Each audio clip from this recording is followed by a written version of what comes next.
Om Shri Sai Ram, Sai Satcharitha, Chapter 48, English version. Warding off devotees' calamities. Story of number 1, Shevade, number 2, Sapatnekar. At the commencement of this chapter, someone asked Hemant Pant whether Sai Baba was a guru or Sadguru. In order to answer the question, Hemant Pant describes the signs or marks of a Sadguru as follows. Signs of Sadguru. He who teaches us Ved and Vedanta or the six Shastras, the systems, he who controls the breath or brands his body with mudras, that is, metallic marks of Vishnu's weapons, or gives pleasing discourses regarding Brahma, he who gives mantras, that is, sacred syllables, to the disciples and orders them to chant the same a certain number of times, but does not assure them any result in the definite time. He who, by his lengthy gross knowledge, explains beautifully the ultimate principle, but has himself got no experience or self-realization, is not a Sadguru. But he who, by his discourse, creates in us a distaste for the enjoyments of this world and the next, and he gives a taste of self-realization, who is well versed in both the theoretical and practical knowledge of self-realization, deserves to be called a Sadguru. How can he, who is himself devoid or self-realization, give it to the disciples? A Sadguru does not ever in his dream expect any service or profit from his disciples. On the contrary, he wishes to serve them. He does not think that he is great and the disciple is small. Not only he loves him as a son, but regards him as equal to himself or as Brahma. The main characteristics of a Sadguru is that he is the abode of peace. He is never restless nor ruffled. He has no pride of his learning. The poor and the rich, the small and the great are same to him. Hemant Pant thinks that on account of the store of accumulation of merits in his past birth, he had the good fortune of meeting and being blessed by such a Sadguru as Sai Baba. Even in youth, full youth, he hoarded nothing except chillum, perhaps. He had no family, no friend, no home, nor any support. Since he was 18, his control of mind was perfect and extraordinary. He lived fearlessly in secluded places and always abided in his self. On seeing the pure attachment of his devotees, he always acted in their interest, and hence he was in a way dependent on them. What experience he gave to his devotees while he was living in flesh are felt even today, after his Mahasamadhi, by those who attach themselves to him. What the devotees have to do in this? They have to trim their heart lamp of faith and devotion and burn in it wicks of love. And when this is done, the flame of knowledge, that is self-realization, will be lit up and shine bright. Mere knowledge without love is dry. Nobody wants such knowledge. Without love, there is no contentment. So we should have unbroken and unbounded love. How can we praise love?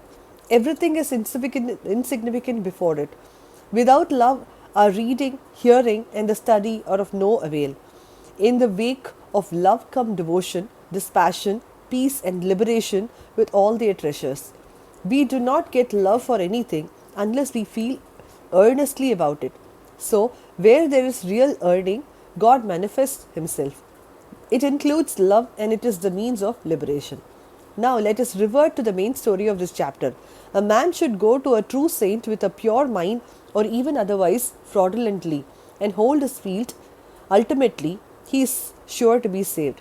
This is illustrated by the following stories. Mr. Shevade. Mr. Sapatnekar of Akkalkot, that is Solapur district, was studying law. A co-student, Mr. Shevade, met him. Other few fellow students also got together and compared notes of their study. It was found by the questions and answers amongst themselves that Mr. Shevade was the least prepared of all for the examination, and therefore all the students derided him. But he said that though he was not prepared, he was sure to pass the examination, as his Sai Baba was there to get him through it successfully. Mr. Sapatnekar was surprised at his remark. He took Mr. Shevade aside and asked him, "Who is this Sai Baba, is whom he extolled so high?" He replied, There lives in a masjid in Shirdi, that is Ahmednagar district, a fakir. He is great Satpurush. There might be other saints, but this one is unique. Unless there is a great store of merits on one's account, one can't see him. I fully believe in him, and what he says will never be untrue.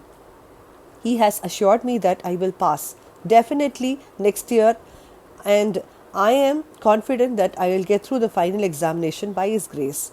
Mr. Sapatnekar laughed at his friend's confidence and jeered at him and Baba. Later, when Shivade passed his exam successfully, it made Shapatnekar quite surprised. Shapatnekars. Mr. Shapatnekar passed his examination, settled at Akkalkot, and practiced as a pleader there.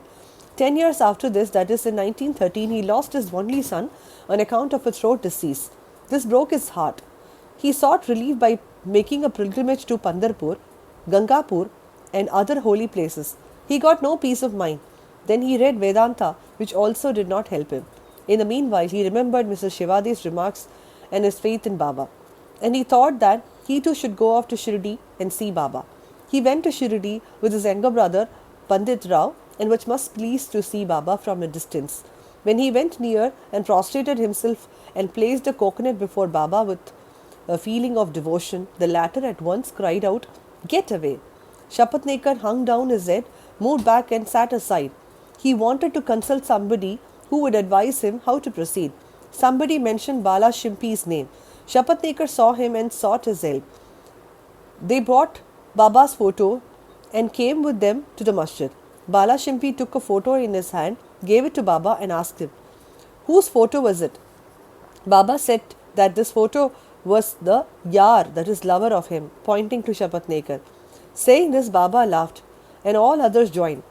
Bala asked Baba the significance of the laugh and beckoned Shapatnekar to come forward and take darshan.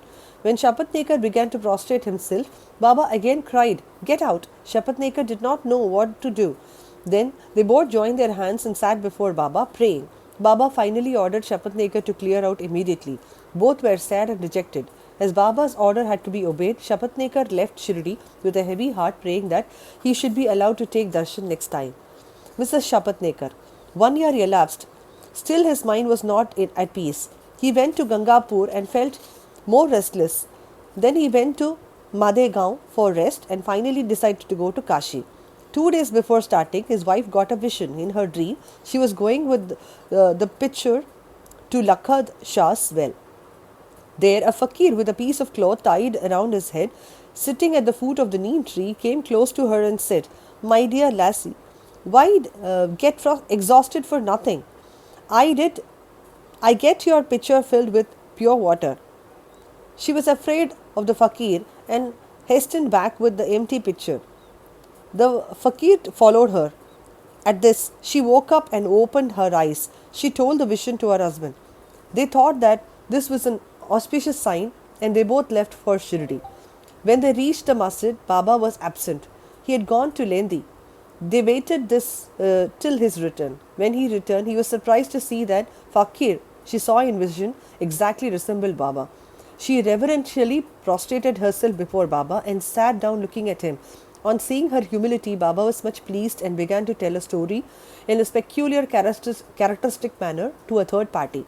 He said, "My arms, abdomen and waist have been paining for a long time. I took many medicines and pains did not abate. I got sick of the medicines as they gave me no relief, but I am surprised to see now that all the pains have disappeared at once." Though no name was mentioned, it was the story of Mrs. Shapatnekar herself. Her pains, as described by Baba, left her soon and she was happy. Then Mr. Shapatnekar went ahead to take darshan. He was again welcomed with a former "Get out." This time he was more penitent and persevering.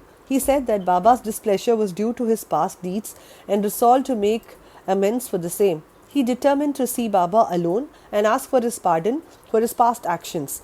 He placed his head on Baba's feet and Baba placed his hands on him, and Shapatnekar sat stroking Baba's leg. Then a shepherdess came and sat massaging Baba's back. Baba, in his characteristic way, began to tell the story of Abania.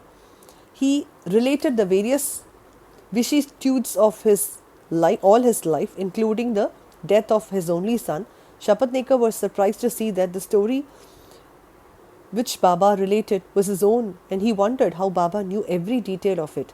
He came to understand that he was omniscient and he knows the hearts of all.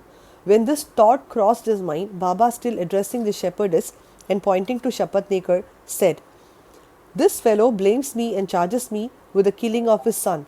Do I kill people's children? Why does this fellow come to my masjid and cry? Now I will do this. I will again bring that very child back in his wife's womb." With these words, he placed his blessing hand on his head and comforted him, saying, "These feet are old and holy.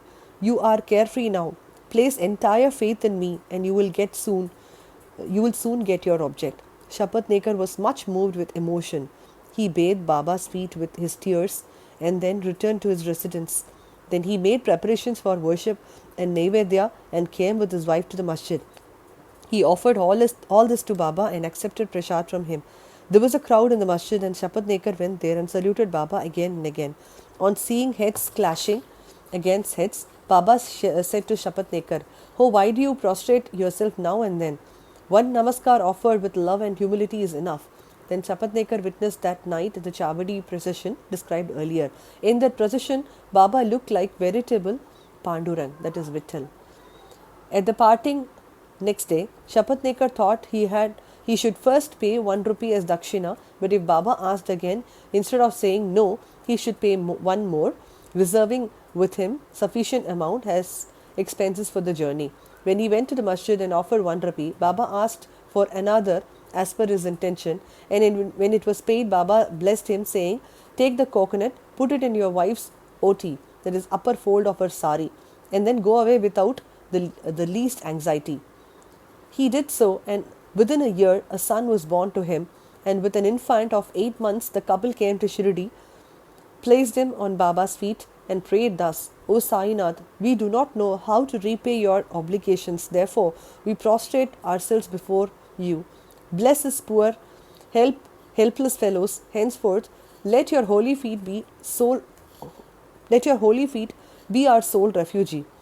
Many thoughts and ideas trouble us in waking and dream states, so turn away our minds from them to your bhajan and bless us."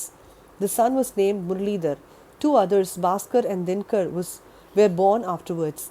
The Shapatnekar couple thus realized that Baba's words were never untrue and unfulfilled. Bow to Shri Sai. Peace be to all.